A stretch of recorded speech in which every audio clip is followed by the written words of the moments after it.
Hello friend, welcome to Bajirao Reddy institute. Today analysis के आज के अंक में हम 12 दिसंबर 2023 के प्रमुख समाचार देखते हैं।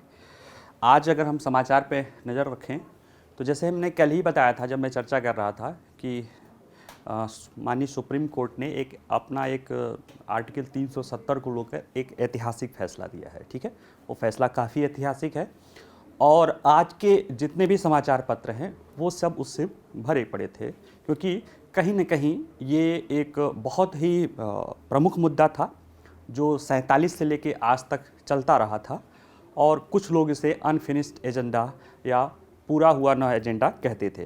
तो उसी को लेकर द इंडियन एक्सप्रेस में करीब 10-12 आर्टिकल है।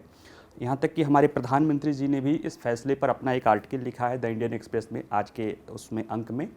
तो उन सबको समाहित करते हुए और द इंडियन एक्सप्रेस को कहते हैं कि धन्यवाद देते हुए एक आर्टिकल मैंने एक पूरा बनाया है। जो उस पूरे का निचोड़ है वह है सुप्रीम कोर्ट द्वारा 370 को निरस्त करने के जो आदेश है उसको संवैधानिक रूप से वैध ठहराया गया है। आइए हम इसी को आज डिटेल में समझते हैं, क्योंकि इसमें कई सारे फैसले कई सारे जो है प्रश्न उठाए गए थे और कई सारी बातें की गई थी। हम उसको समझते हैं। सुप्रीम कोर्ट द्वारा जो है केंद्र सरकार या सरकार द्वारा जो है 5 अगस्त 2019 को जो आर्टिकल 370 को निरस्त या निष्प्रभावी करने का जो फैसला था उसकी संवैधानिक रूप से उसे वैध ठहराया है। कल के डेट में अपने 5 सदस्यीय संविधान पीठ के फैसले में सर्वसम्मत से फैसला आया है। हालांकि 3 फैसले आए हैं लेकिन वो सब सर्वसम्मत से ही आए हैं। ठीक है, ऐसे में अगर देखा जाए तो जो धारा 370 का मुद्दा है यह आज़ादी के बाद से ही कश्मीर और भारत के संबंधों को लेकर एक मुद्दा रहा है और इसने कहीं न कहीं जो है भारत और कश्मीर के संबंधों को, खासतौर से कश्मीर में चीज़ों को काफ़ी उलझाए रखा है। ठीक है, और ये कह सकते हो कि कहीं न कहीं कई लोग इसको वहाँ के जैसे कश्मीर के उस तरह के जो हैं वो लोग कहते थे कि नहीं, ये कश्मीर को जो है संप्रभुता देता है या स्वायत्तता देता है, भारत के अन्य राज्यों से अलग व्यवस्था करता है। वहीं कई मत ये मानता था कि यह कहीं न कहीं भारत के संविधान के साथ जो है ये भारत का जो संविधान है, जो एकता और अखंडता है, उसके एकीकरण के रास्ते में रुकावट है। ठीक है, और अगर उस संविधान में 370 का जो हेडिंग देखें जिस भाग का था तो वह अस्थायी टेम्प्रोरी प्रावधान के तहत आर्टिकल 370 था। हालांकि कुछ लोग मानते थे कि जो उसमें 370 में ये कहा गया था कि इसको निरस्त करने की जो पावर है वह राष्ट्रपति कर सकते हैं, वहाँ के राज्य की संविधान सभा, और चूंकि संविधान सभा नहीं है इसलिए इसे निरस्त नहीं किया जा सकता है। अतः उसको लोग कुछ अस्थायी मानते थे और लेकिन लिखा हुआ अस्थायी प्रावधान था। तो इसी को लेकर जो है सरकार ने 5 अगस्त 2019 और 6 अगस्त को 2-3 प्रेसिडेंशियल आर्डर लाया था, 2 प्रेसिडेंशियल आर्डर एक्चुअल में। उसके तहत जो है इसके 370 के आर्टिकल के शक्ति का प्रयोग करते हुए ही 370 के सभी प्रावधानों को सिर्फ एक चीज़ छोड़कर कि यह भारत का जम्मू कश्मीर भारत का अभिन्न अंग है, उसको छोड़ के बाकी सभी को निरस्त कर दिया था। इसको लेके कई सारे याचिकाकर्ता सुप्रीम कोर्ट में गए थे। उनको जाना भी चाहिए, ये उनका कानूनी अधिकार है, हर देश के लोगों का अधिकार है। तो सुप्रीम कोर्ट जम्मू कश्मीर के लोग भी हमारे अपने हैं, अपने ही देश के लोग हैं, तो उनके द्वारा गया था। और कल सुप्रीम कोर्ट के 5 विद्वान न्यायाधीशों के जजमेंट, जो कि सबसे सीनियर मोस्ट जज हैं, अभी जो व्यवस्था है उसमें सबसे सीनियर मोस्ट जज वही हैं। उसमें एक CJI भी हैं जो कि सीनियर मोस्ट होते हैं, और बाकी के जो 2-3 जज हैं वो भी आगे आने वाले समय में CJI बनने की उम्मीद है। तो उनके द्वारा जो है ये फैसला सर्वसम्मत से दिया गया है। इसमें कई सारे पहलू हैं, कई सारे प्रश्न उठाए गए थे, जैसे कि जम्मू कश्मीर को अलग एक तरह से संप्रभुता है, उसका मुद्दा कि उसको संप्रभुता है कि नहीं है। तो कोर्ट ने कहा कि नहीं है। जो धारा 370 है, आर्टिकल 370 है, वो स्थायी है या अस्थायी है। याचिकाकर्ता कह रहे थे स्थायी है, लेकिन कोर्ट ने माना कि अस्थायी है और इसे समाप्त करने के लिए कोई विशेष ज़रूरत नहीं है। बाकी एक प्रश्न उसकी प्रक्रिया पर उठाए गए थे कि इसको कैसे हटाया जा सकता है। तो सरकार ने जो प्रक्रिया उठाया सुप्रीम कोर्ट ने कहा कि उस प्रक्रिया की ज़रूरत ही नहीं है, राष्ट्रपति जब चाहते स्वेच्छा से ही इसे समाप्त कर सकते थे, क्योंकि ये अस्थायी प्रवृत्ति का था, इंटरिम नेचर का था, वहाँ की विशेष परिस्थितियों के लिए था। अब वो सारी परिस्थितियाँ नहीं थी और इसको अपने से ही हटा सकते थे। इसके साथ ही साथ जो है एक मामला आया था कि जब ये राष्ट्रपति ये सब कर रहे थे तो जम्मू कश्मीर में जो है आर्टिकल 356 के तहत जो है वहाँ राष्ट्रपति शासन था, तो कि वो भी ये कहा प्रश्न उठाया गया था कि 356 के तहत क्या इस तरह की कोई चीज़ें की जा सकती है जो बाद में बदली न जा सके। उस प्रश्न पर भी सुप्रीम कोर्ट ने माननी कहा कि जो है 356 जब प्रभावी हो जाता है, SR मुंबई मामले को लेकर 9 जजों का संविधान पीठ था, तो इसके बाद जो है राज्य की सारी शक्तियाँ जो है राज्यपाल और जो वहाँ की विधायिका की शक्तियाँ संसद में आ जाती है और वो उसी तरह से कोई भी निर्णय ले सकती है, जैसे जो निर्णय वहाँ की विधायिका ले सकती है वो निर्णय संसद ले सकती है।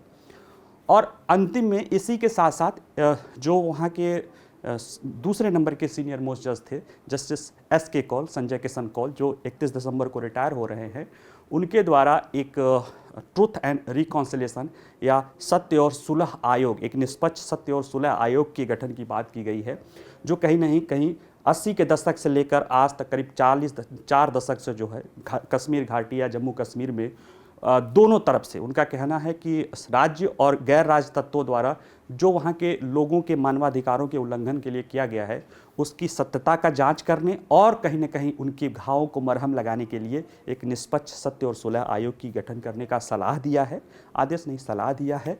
लेकिन ये कहा है कि ये आपराधिक नेचर की अदालत न काम करे, बल्कि ये अपनी बातचीत या सुझाव वाली बात करे ताकि वहाँ के लोगों की मामलों में मलहम लगाया जा सके।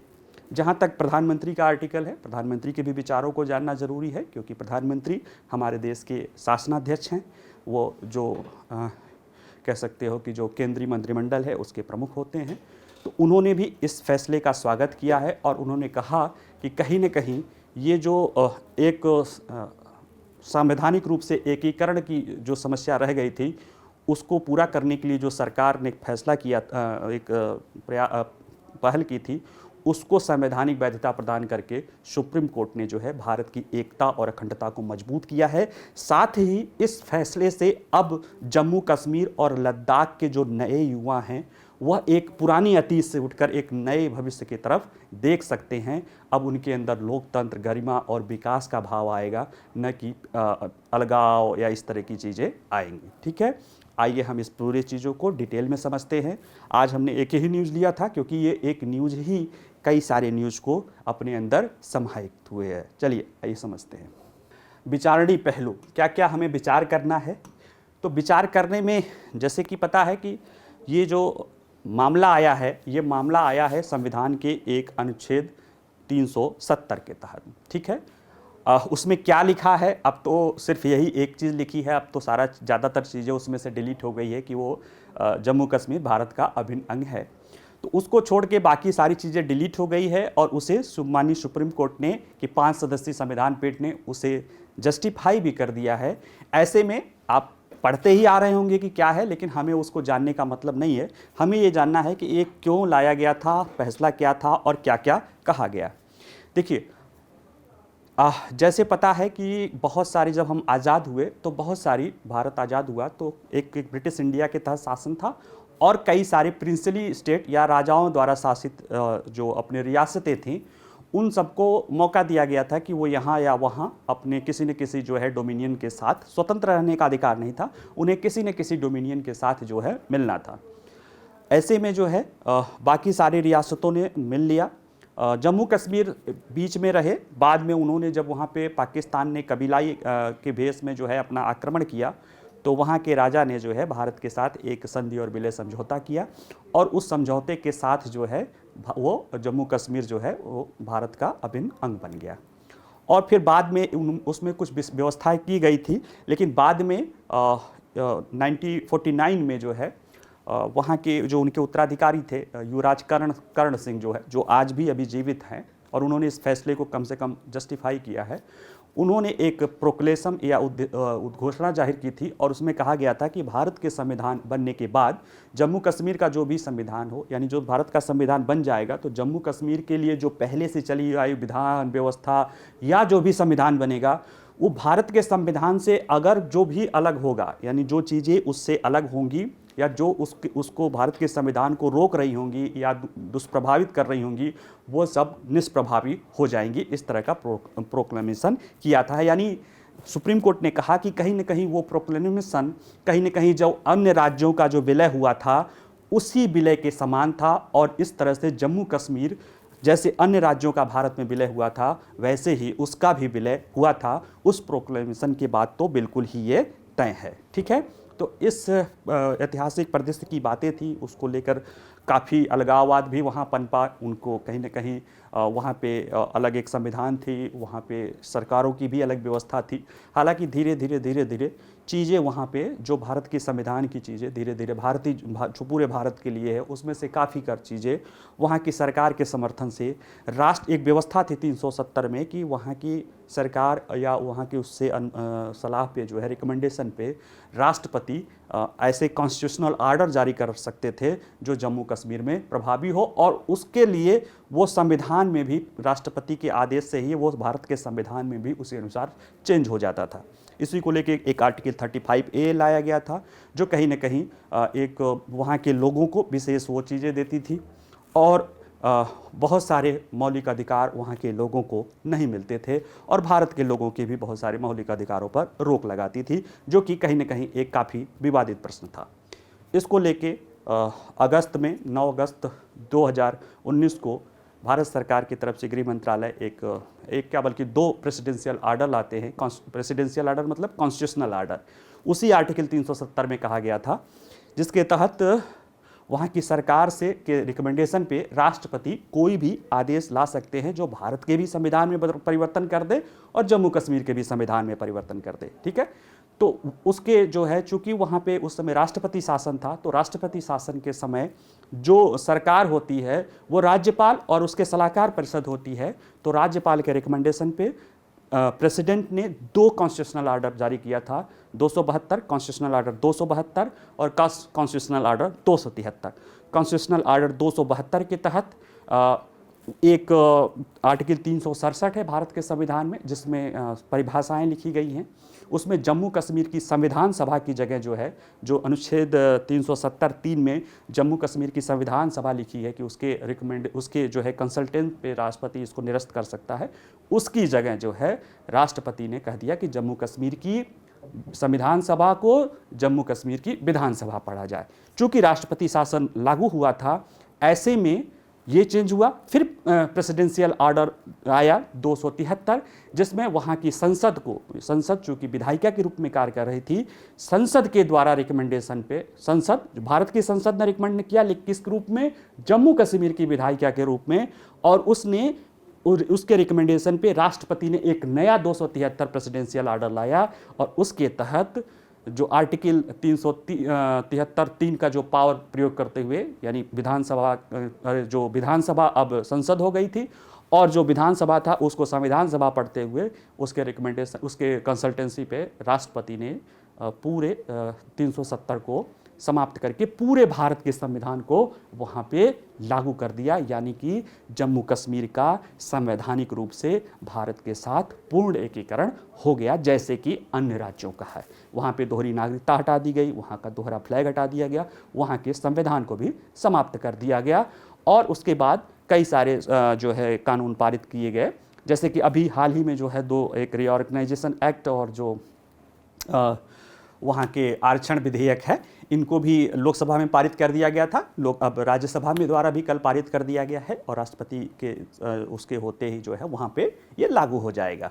ठीक है, तो कुल मिला के ये सारी चीज़ें थी। इसको लेके बहुत सारे लोग संविधान में सुप्रीम कोर्ट में याचिका दायर की थी। उसमें से कई सारे लोग, यहाँ समझने की बात है कि कई सारे लोग कह रहे थे कि सुप्रीम कोर्ट इसे क्यों सुन रहा है, सुप्रीम कोर्ट को नहीं सुनना चाहिए, ये राष्ट्रीय सुरक्षा, एकता और अखंडता का मुद्दा है।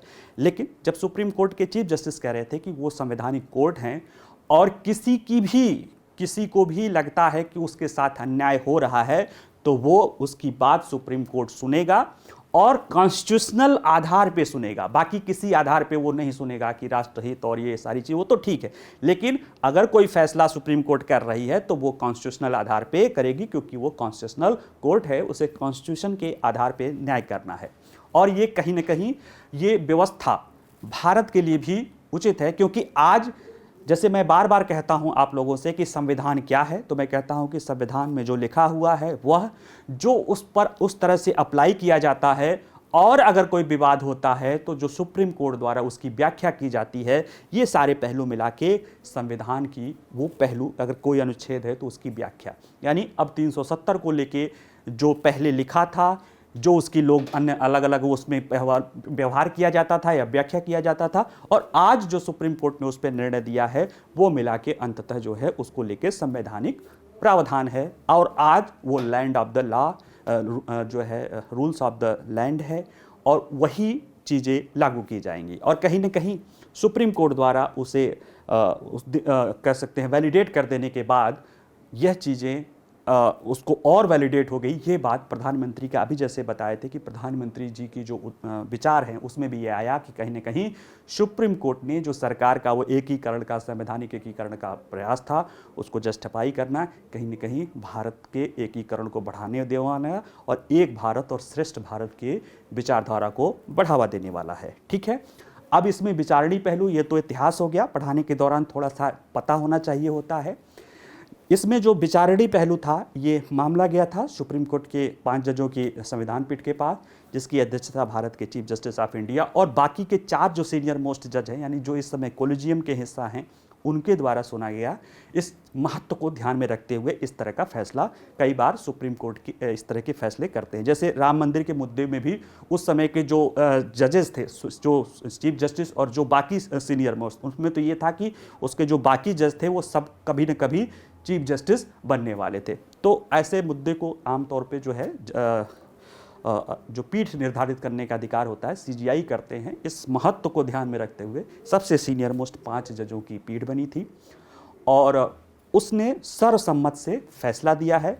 और उसमें फैसला जैसे दिया है कि एक कि जम्मू कश्मीर जो 3-4 प्रश्न थे उसको सॉल्व किया गया है कि वो संवैधानिक रूप से सरकार ने सही किया था, यानी उसको कोई संप्रभुता नहीं थी, स्वायत्ता नहीं थी, अलग से बात नहीं थी, और वो अस्थायी प्रावधान था, उसको हटा दिया गया। हालांकि उस जो प्रक्रिया अपनाया गया था कॉन्स्टिट्यूशनल ऑर्डर 272, उसको लेकर थोड़ा सा प्रश्न खड़ा किया है, लेकिन कुल मिला के उसको वैध ठहराया है। उस प्रक्रिया को हटाने की प्रक्रिया को वैध ठहराया है। ये भी घोषणा किया, ये भी निर्देश दिया है सरकार को कि जल्दी से जल्दी राज्य का स्टेटहुड वापस लाया जाए, क्योंकि सरकार ने वहाँ पे एक राज्य जो जम्मू कश्मीर था उसके एक हिस्से को निकालकर लद्दाख टेरिटरी बनाया, जिसकी वैलिडिटी को वो पूरी तरह से सुप्रीम कोर्ट ने कहा कि वो वैध है। और दूसरा जो जम्मू कश्मीर है उसको भी केंद्र शासित प्रदेश बनाया।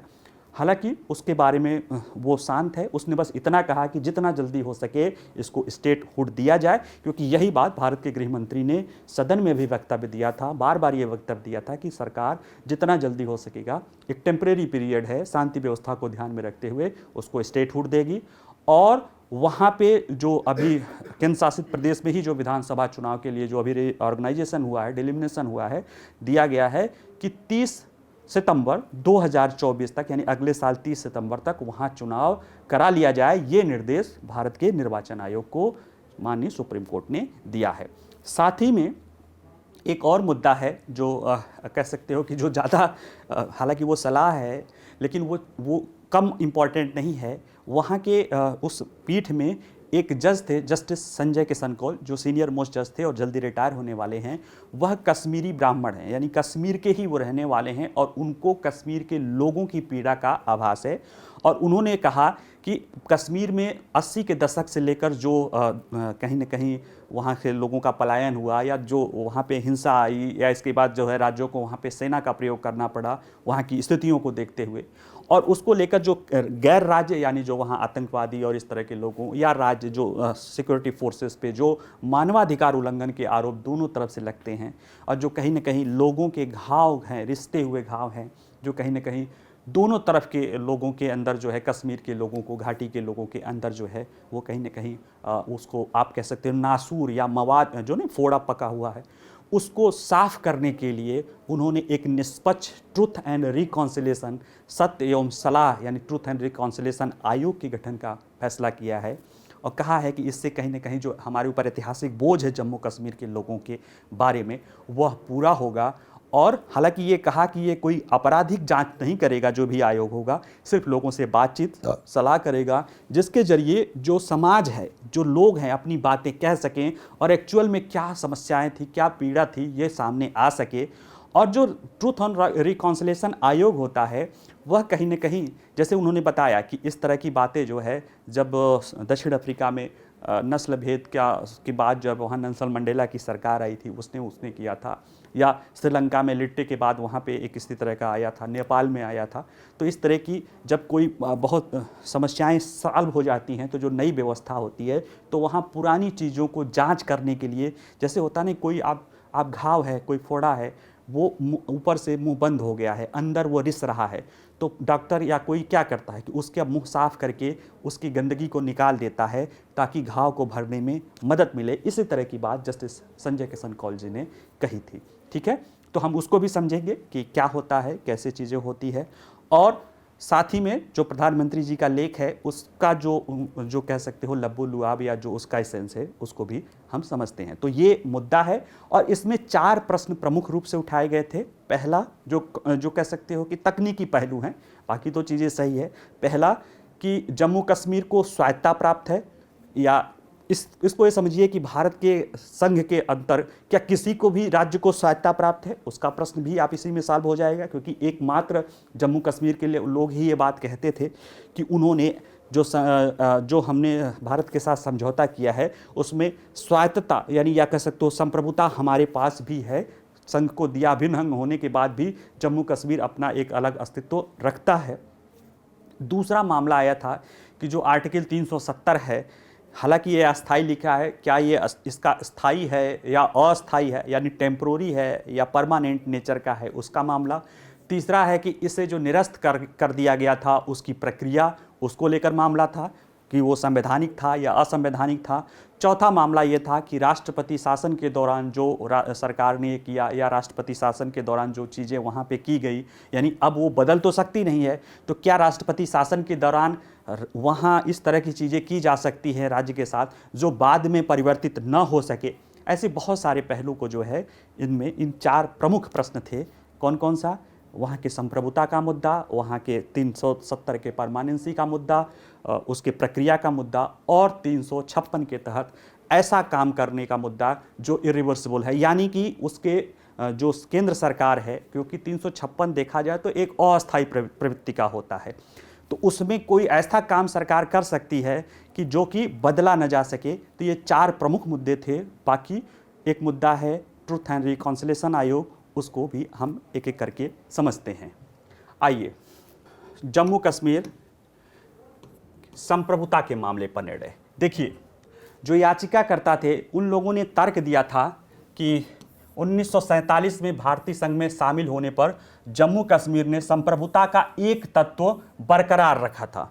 उन्होंने कहा था कि जो है वो उनका जो सम्मेलन हुआ था वह अन्य रियासतों से अलग हुआ था, क्योंकि अन्य रियासतों से अलग हमने अपना एक तत्व रखा था कि अपने स्वशासन के लिए हमारा एक संविधान सभा के गठन की बात थी और जम्मू कश्मीर को एक अपना संविधान देने के, अपना विधान और अपनी एक अलग से नागरिकता देने की बात की थी। तो जो कहीं ना कहीं इनका तर्क था कि जो हमारा विलय पत्र समझौता हुआ था उसमें एक उद्घोषणा, 8वीं उद्घोषणा हुई थी, ये हवाला देते हैं, ज़्यादा तकनीकी जाने की ज़रूरत नहीं है, कि उसके तहत हमें कुछ विशेष प्रावधान मिला हुआ है और कहा ये व्यवस्था भारत में विलय होने वाली अन्य रियासतों के साथ संबंधों से अलग थी।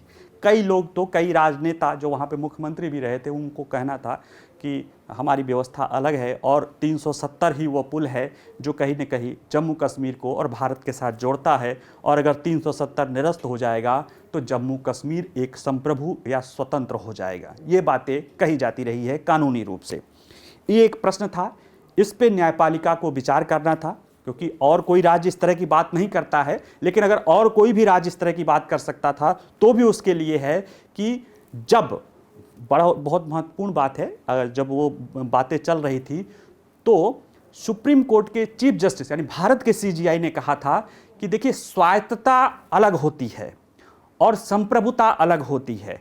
भारत के संविधान के अंतर्गत कई सारे संस्थाएं हैं जिनको अपनी अपनी वर्किंग ऑटोनॉमी है, जिसमें से कह रहे थे कि संविधान ने सर्वोच्च न्यायालय या न्यायपालिका को भी स्वायत्तता दी है, लेकिन भारत में कोई भी संस्था, कोई भी राज्य संप्रभुता का दावा नहीं कर सकता। भारत की संप्रभुता तो एक है और उसके सिवा कोई संप्रभुता नहीं हो सकती। ये उन्होंने बात कही थी। वही बात को यहां भी कहा कि सर्वोच्च अदालत ने कहा कि ये जांच लेते हैं कि क्या पूर्ववर्ती राज्य की संवैधानिक व्यवस्था ऐसी करती थी कि उसको संप्रभुता की बात कही जाए। तो इसको लेकर जो पूर्ववर्ती व्यवस्था क्या थी कि जो बताती थी कि 370, इनको तर्क था कि 370 एक अनूठी बात करती है क्योंकि इसमें कुछ स्वायत्त जो है संप्रभुता की बात थी। इसको लेके उन्होंने तर्क दिया कि सबसे पहले जो है, पहली बात तो ये कि ये नोट करने वाली है कि भारत का संविधान का अनुच्छेद 1 क्या कहता है? भारत राज्यों का संघ होगा।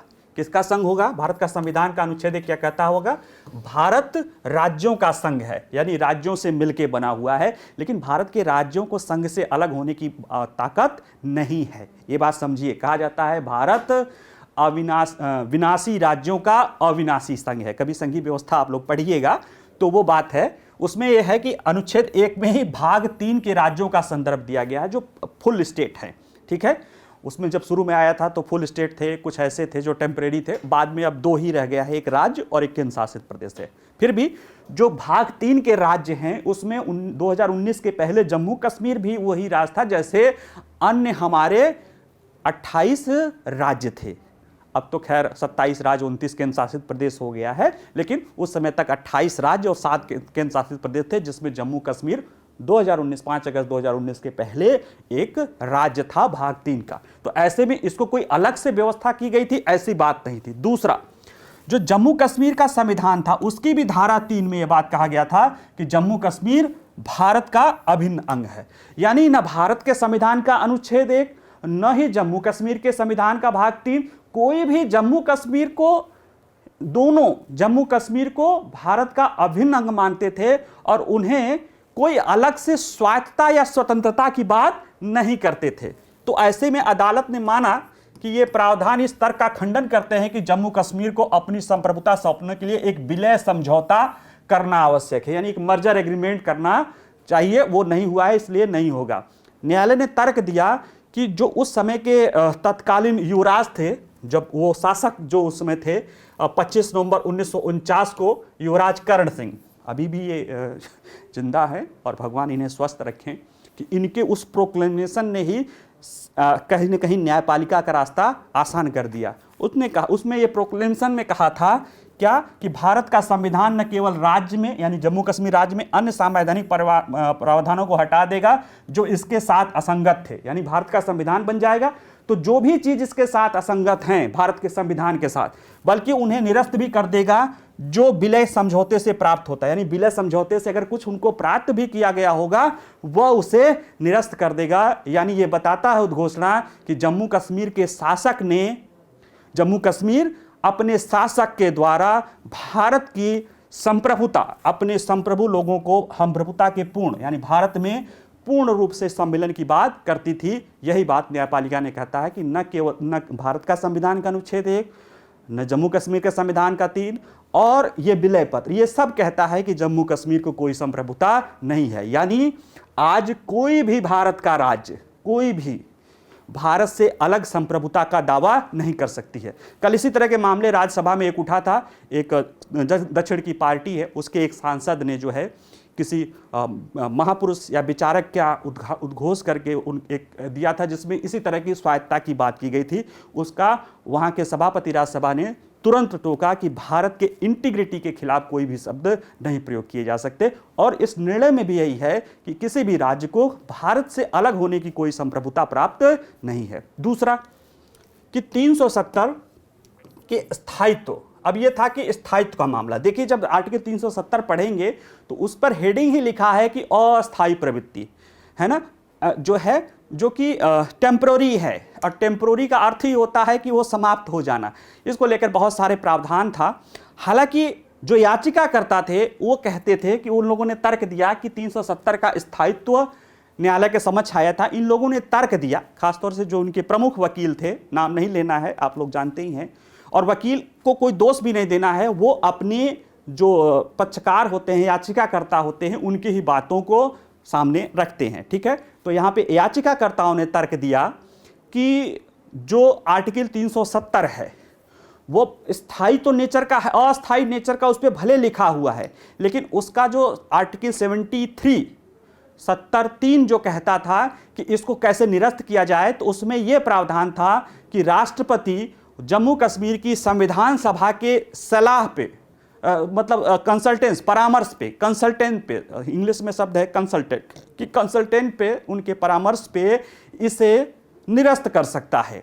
ठीक है, उसको लेके चूंकि अब इनका मानना है कि एक पक्ष का मानना है कि चूंकि संविधान सभा अब अस्तित्व में नहीं है जम्मू कश्मीर की, ऐसे में वह अस्थायी लिखने के बावजूद भी अब वो हटाया नहीं जा सकता है, क्योंकि राष्ट्रपति हटा तो सकते हैं लेकिन उनको जम्मू कश्मीर की संविधान सभा का क्या चाहिए, कंसल्टेंसी चाहिए, सलाह चाहिए, जो कि उपलब्ध नहीं है। ऐसे में यह स्थायी है।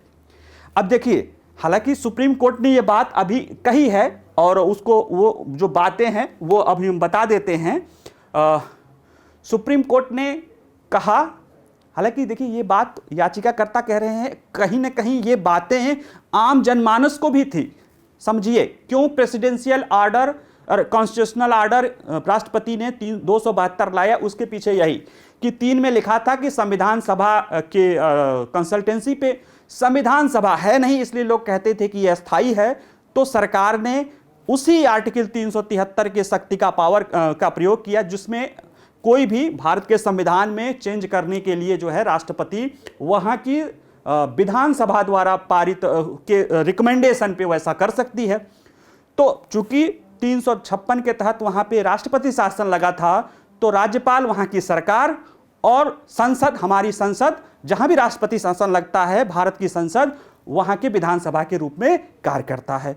तो एक राष्ट्रपति ने एक प्रेसिडेंशियल ऑर्डर लाया, वहां की सरकार के सुझाव पे, यानी राज्यपाल के सिफारिश पे एक प्रेसिडेंशियल ऑर्डर लाया, और उस प्रेसिडेंशियल ऑर्डर में भारत के आर्टिकल 367 के तहत ये चेंज कर दिया, शब्द जो परिभाषाएं हैं उसमें चेंज कर दिया कि जो जम्मू कश्मीर की संविधान सभा है उसको जम्मू कश्मीर की विधानसभा पढ़ा जाए। ठीक है, और फिर उसको लेके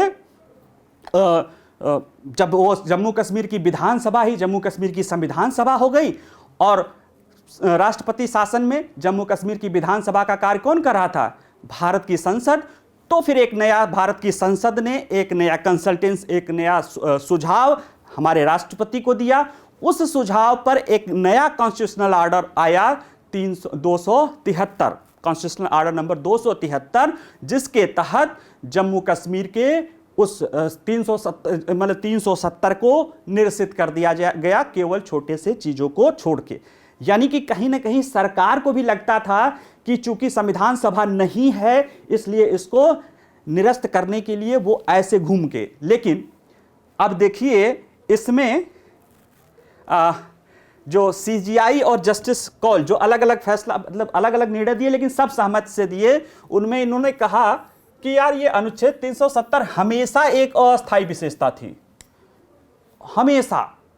जस्टिस कौल कहते हैं कि अनुच्छेद 370 एक अस्थायी व्यवस्था, इसलिए यह नहीं कहा जा सकता कि राज्य संविधान सभा भंग होने के बाद अनुच्छेद 370(3) के तहत तंत्र समाप्त हो गया। सीजीआई ने कहा कि दो पहलू हैं जो बताते हैं कि आर्टिकल 370 अस्थायी है। पहला उन्होंने बताया कि यह राज्य की संविधान सभा के गठन तक ही अंतरिम व्यवस्था के रूप में था, यानी कि यह व्यवस्था इसलिए की गई थी, इसलिए इसको एक टेम्परेरी व्यवस्था की गई थी कि जब तक राज्य की संविधान सभा अपना काम न कर ले, कोई विधान न बना ले, तब तक के लिए यह व्यवस्था थी। और वो व्यवस्था इसलिए थी कि बीच के दौरान कोई जो कानून वो न हो, तो भारत के संविधान और वहां की व्यवस्था के लिए एक टेम्परेरी पुल था।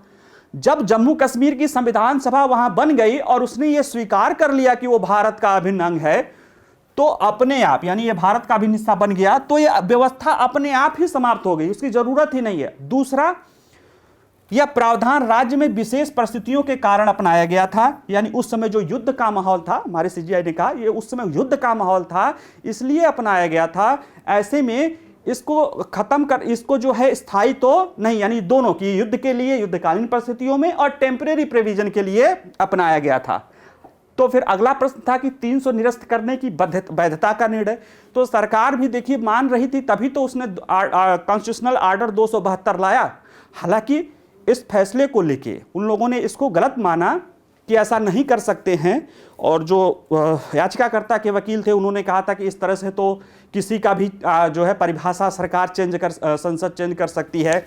कॉन्स्टिट्यूशनल संसद जो है कॉन्स्टिट्यूशनल असेंबली या कॉन्स्टिट्यूशनल असेंबली बन जाएगी और नया संविधान लिख सकती है। ये बात सही है। अगर उसको स्वीकार कर ले तो फिर अगर कोई भी परिभाषा चेंज करके कि हमारी संसद कल को चेंज हो जाए कि संविधान सभा है, तो संविधान सभा तो कोई भी नया संविधान पास कर सकती है। तो कहीं ना कहीं ये एक कमी थी, इसीलिए इसमें जस्टिस भले उसको अगर देखेंगे इस फैसले में तो संजय किशन कौल ने कहा कि कोई दिक्कत नहीं है, लेकिन जस्टिस सीजीआई ने कहा कि वो प्रक्रिया की जरूरत ही नहीं थी, वो चीज को अपनाने की ही जरूरत नहीं थी।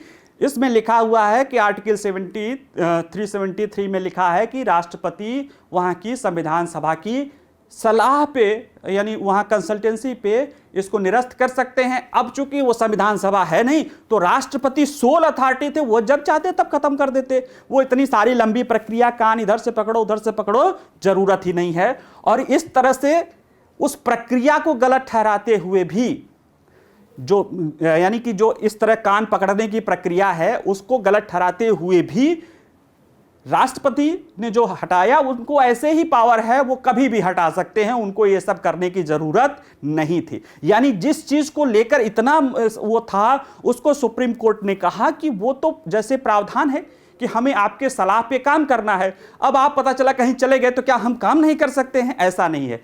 वो एक टेम्पररी प्रावधान था, जब तक थी उस समय, उसके जब तक वो रही तब तक तो राष्ट्रपति को उससे सलाह लेना था। जब वो रही नहीं गई तो राष्ट्रपति अकेले अथॉरिटी है और राष्ट्रपति जो है अपने से कर सकते हैं। जैसे सोचिए कोई एक ज्वाइंट अकाउंट होल्डर है, जब तक दो लोग हैं, यानी कि जो दोनों लोग, लेकिन उसमें से कोई एक नहीं रहे तो एक जो है वो अपने आप उसका ऑपरेट कर सकता है। यही बात, इस तरह की बात सुप्रीम कोर्ट ने इस बात में कही है, प्रक्रिया।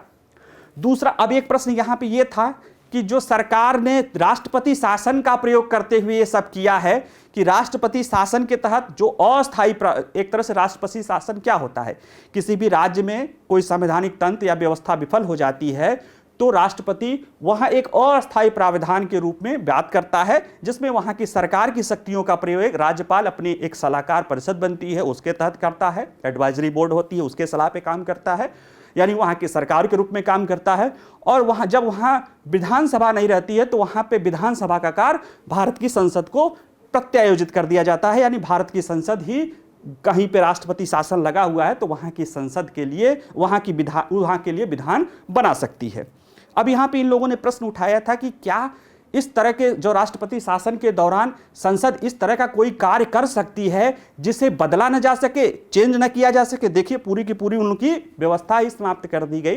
तो इसमें सुप्रीम कोर्ट ने कहा कि देखिए, जो एसआर बॉम्बई का 1994 का 9 सदस्यों का सर्वसम्मत से फैसला है, उसमें राष्ट्रपति कर, मतलब उसमें जो है 356 लगने के बाद राज्यपाल वहां की सरकार के रूप में कार्य करते हैं और जो संसद है वहां की विधायिका के रूप में कार्य करता है। उसमें कोई वो नहीं है, वो सारे कार्य कर सकता है जो वहां की विधायिका कर सकती है, जो वहां राज्यपाल वो सारे कार्य कर सकते हैं जो वहां की सरकार, कानूनन रूप से कोई दिक्कत नहीं है। हाँ, इसमें राष्ट्रपति के जो राष्ट्रपति शासन लगाया जाता है उसकी न्यायिक समीक्षा कोर्ट करती है कि क्या गलत तरीके से लाया गया है, कुछ लाया गया है। और इसी में यह प्रावधान किया गया था कि जो भी राष्ट्रपति शासन लगाएगा उसे 2 महीने के अंदर, जैसे अगर राष्ट्रपति किसी राज्य में राष्ट्रपति शासन लगाते हैं राज्यपाल के रिकमेंडेशन पे या किसी अन्य कारणवश, तो उसको 2 महीने के अंदर संसद के दोनों सदनों में अलग अलग उसको रेटिफाई करना पड़ता है। ये तो इतना आप लोग पढ़े ही होंगे।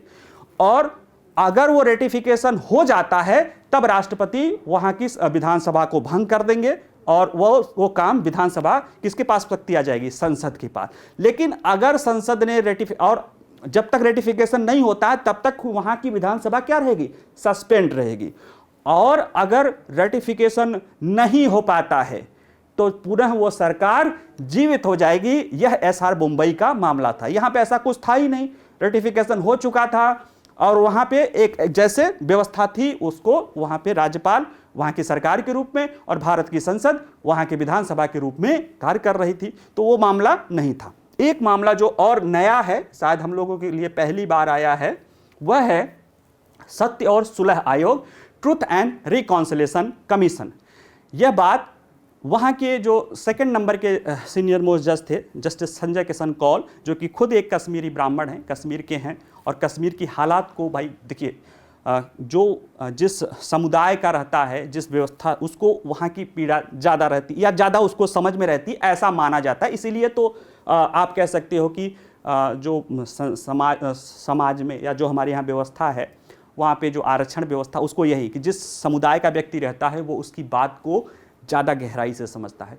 तो इसी को लेकर उन्होंने एक बात कही, एक सलाह दिया कि अब चीज़ें वो इतिहास हो गई है अब, लेकिन जो ऐतिहासिक रूप से 4 दशकों से 80 के दशक से आज तक वहाँ की राज्य के लोगों ने, वहाँ के लोग, दोनों तरफ के लोगों ने जो वहाँ का हिंसा या जो मानवाधिकार का उल्लंघन या जो शिकायत उनको रही है, किससे, राज्य से या और लोगों को दूसरे, अगर राज्य का काम है सुरक्षा देना, तो अगर वहाँ से 80 के दशक में घाटी से वहाँ से कश्मीरी ब्राह्मण विस्थापित किए गए थे तो कहीं ना कहीं उनको लगता है कि राज्य ने उनकी सुरक्षा का ध्यान नहीं दिया।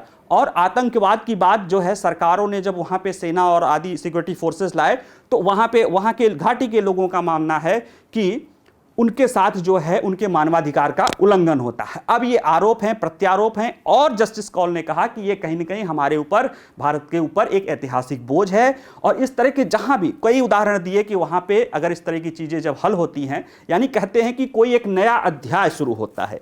इस बात से ये समझिएगा कि ये सुप्रीम कोर्ट के जज ये कह रहे हैं कि अब जो जम्मू कश्मीर है वो पूरे भारत का जो चीजें थी वो एक नया अध्याय, एक नया डाउन शुरू हो गया है। ऐसे में जो पुरानी गलतियां हैं, जो सत्य है उसको जाना जाए, जो घाव है उसके रिसाव है उसको समझा जाए। हालांकि उन्होंने ये कहा कि इसके लिए कोई क्रिमिनल टाइप के जस्टिस सिस्टम ना हो, वहाँ पे एक आयोग निष्पक्ष बने जो वहाँ पे बातचीत करे, लोगों को जाने, लोगों की समस्याओं को समझे, ताकि उनके घाव पर मरहम लगा दिया जाए। क्योंकि कई लोगों को कहना है कि उनकी प्रॉब्लम को तो कोई ध्यान लेने वाला, सुनने वाला भी नहीं है। कई बार क्या होता है कि हम अपनी पीड़ा को व्यक्त करके भी अपने को राहत महसूस करते हैं। तो इसीलिए अब मामला यह है कि आखिर जो है सत्य और सुलह आयोग क्या है। तो इसकी जो एक परिभाषा दी जाती है या जो इसके बारे में कहा जाता है कि सत्य और सुलह आयोग एक सरकारी तंत्र होता है, एक सरकारी आयोग होता है। यह न केवल स्वीकार करता है बल्कि राज्य, उसमें राज्य और गैर राज्य दोनों होता है, द्वारा किए गए गलत कार्यों को प्रकट भी करता है। यानी एक ऐसा आयोग जो स्वतंत्र है, जो निष्पक्ष है, जो बताता है कि राज्य के द्वारा या किसी के द्वारा क्या गलतियां हुई हैं, उसको प्रकट भी करता है, उसको सामने भी लाता है और उसको एक्सेप्ट भी करता है कि हाँ ये गलतियां ऐतिहासिक रूप से हमसे हुई थी। उससे क्या होता है कि जो पीड़ित व्यक्ति होता है वह राज्य से कनेक्ट होता है कि हाँ कहीं ना कहीं हमारी बातों को, हमारे दर्द को भी महसूस किया गया। इसकी जहाँ तक विशेषताओं की बात बताएं तो एक हैं प्रिसिला बी हेनर करके हैं, इन्होंने 40 तरह के जो है ट्रूथ एंड रिकॉन्सिलिएशन कमीशन या इसको ट्रूथ कमीशन की पर अध्ययन किया था। उसके बाद इन्होंने कहा था कि कुछ जो सत्य और सुलह आयोग होते हैं उसकी कुछ विशेषताएं या परिभाषाएं, जैसे ये जो आयोग होता है ये जो वर्तमान में चल रही घटनाएं होती हैं उस पर नहीं ध्यान देता, बल्कि ये अतीत की घटनाओं पर ध्यान केंद्रित करता है, यानी जो पहले हो चुका है उसको जानने की कोशिश करता है। दूसरा, यह जो है उस किसी निश्चित अवधि, यानी जिस अवधि में वो घटनाएं हुई, जैसे 80 के दशक की बात से जब है, उस दौरान की ही घटनाओं पर अपनी पैटर्न की जांच करता है। साथ ही में यह प्रभावित आबादी के साथ साथ सीधे और व्यापक रूप से, यानी कि एकदम उसमें घुल मिल के उनसे बातचीत करके उनकी जानकारी को इकट्ठा करना जानता है, ताकि उनके अनुभवों के बारे में जानकारी प्राप्त किया जाए। ये अस्थायी नेचर का होता है, लेकिन इसके द्वारा एक निष्कर्ष निकाला जाता है। और सबसे महत्वपूर्ण बात, ये जो राज्य है, जैसे इसमें जो गठित किया जाएगा, जम्मू कश्मीर में गठित होगा, तो जो अगर जम्मू कश्मीर की राज या जैसे दक्षिण अफ्रीका में हुआ, तो दक्षिण अफ्रीका की जो सरकार थी उसने जो कमीशन गठित किया, वह जो उस पहले की सरकारों द्वारा जो कमियां की गई, जो नस्लवादी भेदभाव या रंग भेद आदि की चीजें थी, उसके जांच, उसको अथॉराइज था कि वो उसकी जांच करे। यानी सरकारें पिछले की व्यवस्था की जांच करने के लिए इसे ऑथराइज करती हैं, वो सशक्त भी होता है।